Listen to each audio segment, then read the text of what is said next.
Yo, what's going on, guys? Going to be showing you how to play Viego like a pro in 11 minutes. For your runes, you're going to want Conquer, Triumph with Alacrity, and Last Stand. For your secondary runes, you're going to want Ravenous Hunter and Sudden Impact. If you're playing D3 and higher, instead you would take Free Boots and Cosmic Insight. D4 and lower, it is Ravenous and Sudden Impact. You can also take Press the Attack, but that's only really good levels 1 through 5 compared to Conquer because it makes your ganks a little bit better. You want to start Q and immediately use it on the monster right when it spawns in and auto attack them and try to kite it towards your next camp. Viego's first 3 levels aren't particularly exceptional. His ganks are okay and his 1 versus 1s are okay. We're up against a 𝗕𝐂𝐈𝐀𝐋𝐒, which is going to be kind of difficult to fight to the death unless we have an HP advantage, even though he has Dark Harvest. Whenever you use your E, keep in mind enemies can see that in the fog of war, so whenever you use it on a wall or a structure, it'll be very easy for them to see. So if you're not needing to use it for the movement speed aspect and you're just using it for the attack speed, just throw it off to the side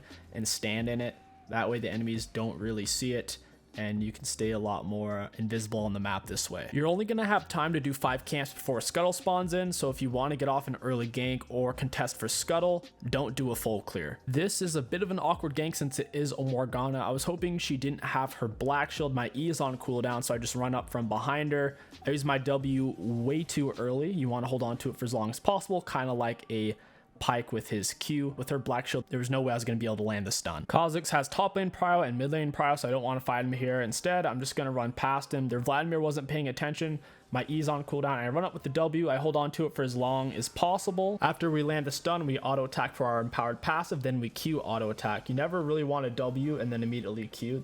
I also don't go inside Vladimir because I'm going to take turret shots. I auto down 𝗕𝐂𝐈𝐻 with my red buff, and right when my W's up, I tap it to immediately kill him. I'd already built up my Conquer off of the Vladimir, so I had a bunch of bonus AD and self-healing. It was going to be very difficult for 𝗕𝐂𝐈𝐻 to kill me there. Since my monster camps were spawning in, I decided to just stay. That way I can get an even better recall. I want to be able to get boots and Noon Quiver in my first back.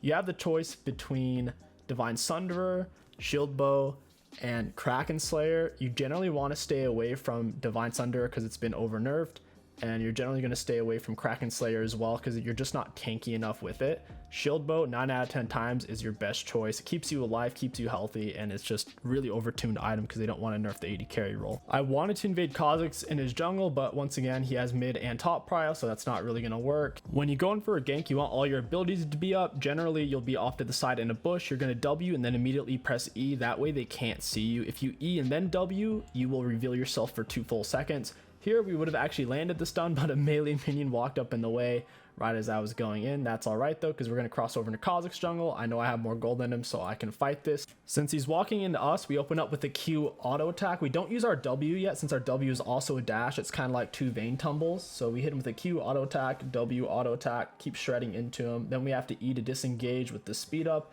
and invisibility. I'm almost level 6 and enemy bot lane's collapsing, so I'm trying to get this Raptor as fast as I can before it's too late. Smite it for the hill. We have our W, stun the Vayne, auto attack, mash her with the R, and turn on to the Yuumi. Whenever you turn into someone, even if you're not familiar with their abilities, the majority of the time, it's best to just mash their abilities then with your cursor over the enemy, and then use your refreshed R. The only reason I stayed inside of Vayne for so long, and even condemned Yuumi in a weird way, is because I know how to play Vayne, plus I didn't want Yuumi dashing to a teammate. If you hard CC Yuumi, she's got to wait somewhere around 6 seconds before she can dash to a teammate, so that's why I hit her with the condemn. Once you're level 6, that's when Viego really starts to shine, kind of like Fiddlesticks in that aspect. Pre-6, you can't really solo things like Udyr or Warwick, but once you're level 6, in any real 2v2, 3v3 or team fight, you're going to really start to shine. I saw 𝗕𝐂𝐈𝐻𝐿 cross over into his left side jungle from the minimap. I flashed the wall with my W charge, smack him. I figured his jump would be on cooldown, which is why I was so willing to blow my flash to engage on him, because he just finished a camp. He was inside of his jungle. A lot of times 𝗕𝐂𝐈𝐻s will use their jump to finish it a little bit quicker. We over engage a bit for the Vladimir and end up blowing a shutdown. That wasn't really worth it. I wasn't anticipating him to have flash, and I also thought LeBlanc was going to tank it a bit more since she was the ranged champ. Little bit of a limit test. Once again, you do need to be mindful when you go into someone's body. You can't dodge turret shots with it anymore, and the turret will still focus you even after you turn into them. So a lot of the times taking over someone's body isn't really worth it. We smite the scuttle away from 𝗕𝐂𝐈𝐻, hit him with a Q. Here I saw I had an item advantage, so I'm not even worried about it. Even if he has R and I don't, he's not going to win it. You guys just saw how OP Shield Bow was right there. In my opinion, Viego's true late game really isn't that good because he's somewhat immobile. In team fights, they shoot 2 CCs and then you die. You really need to be trying to focus down objectives as much as you can. Your E is a great tool for getting away from people just because of how fast it makes you. They can't really chase you unless they have absurd mobility and a control word. Now that our black shield's down, we go in with the W, auto attack, Q, auto attack, and she's dead. We go inside of her to get the health back. That's really the only benefit of going inside of people in that situation is you get a big chunk of health. But like I said, if you are under a turret, odds are you're just going to die because the turret's mulching you. It's really unfortunate. They did that because our pro play Viego was a little bit too good. Your core thought process on Viego is hitting them with a spell, then an auto attack, then a spell, then an auto attack, then a spell, then an auto attack. Just never try to like use all 3 spells in a row without auto attacking. You'll be missing out on the majority of the damage in your kit because you're passive. Whenever you have a successful gank or kill the enemy jungler, try to find the opportunities to take these heralds and dragons because like I said, Viego in the true late game when everyone has 6 full items, I don't think he's that good. His true power spike is really level 6 to level 16. That's where he shines. 1 full item to about 4 to 5 full items, but once everyone is truly full build, it generally goes downhill from there. The only reason we don't W then E here, instead we E first, is because I'm trying to cut them off and I want that movement speed immediately. If I W then E, I felt like they were just gonna run out of the range of my W, so I wouldn't really be able to use it. Now that we're Morgana, I mistakenly black shielded LeBlanc thinking she was gonna fight it. We're still inside of Morg. We drop the R because we get the reset W and miss it. Here we throw out our E, but it doesn't hit a wall, so we're just kind of chilling inside of it, hoping he steps back up. I'm acting like I'm leaving, but once I go back invisible, I hang out near the front. Then we immediately flash W, auto attack, Q, auto attack, and he is a goner. I don't bother to go inside of him there before my minions get there because I didn't want to take a bunch of extra turret damage. 𝗕𝐂𝐈𝐀𝐋 jumps on me, so we hit the blood pool, drop Vlad E, basically mashing his abilities, and we flick on our W, miss it, hit him with the Q, auto attack, finish him off. Like Viego with shield bow is actually super hard to kill. When they don't know where you are, that's when it's easiest to land your W. So if they're approaching bushes or blind approaching your E camouflage, there's not much they can do. You just W into them, auto attack, Q, auto attack. It's really that simple. And then you can drop R after your Q auto. Just remember your W is a gap closer, your E is a gap closer, and your R is a gap closer. So it's generally best to space them out and not blow the load instantly. Since they're close enough to the bush, we W then E. Since we're going to be able to run into them with our W anyways, we end up missing it. We hit her with a Q, R over the wall, and smash her. Your R is an escape tool. It's not that good since it's kind of slow. It's a better get on top of them tool since it does slow them if you hit them with it. So they're just using it over the wall is a no-brainer. It probably would have been easier to open up with my R onto her while I was invisible instead of W, since Vayne has a tumble and it's really easy for her to dodge our W since our W is a skinny skill shot like a Mundo Cleaver. While you're moving around the map, it is alright to use your E as a movement speed bonus. Even if the enemies know what general area you're in, they may not know exactly where you are. Plus, there's a lot of people who play on lock camera D4 and lower, to where even if you are using your E's just like on a bunch of big walls, they probably won't even notice unless it's directly on their screen. This would have been a great time to lay my herald and we might have been able to finish this game. I wasn't sure if the enemies were going to back though and I'd end up wasting my herald, so I just decided we'd just stay and try to kill the Vladimir. We hit him with a WE auto attack Q auto. My teammates end up finishing him off.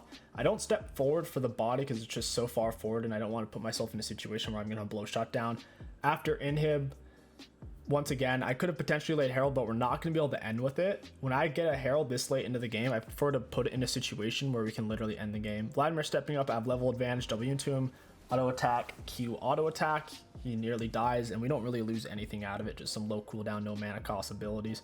We can get all of our health back really quickly because of Ravenous and Shield Bow. It's easy to take those little cheap shot trades. Someone oversteps, you just run him down with your E. W into them, auto attack, Q auto. Viego combos are really super simple. It's just W auto, Q auto.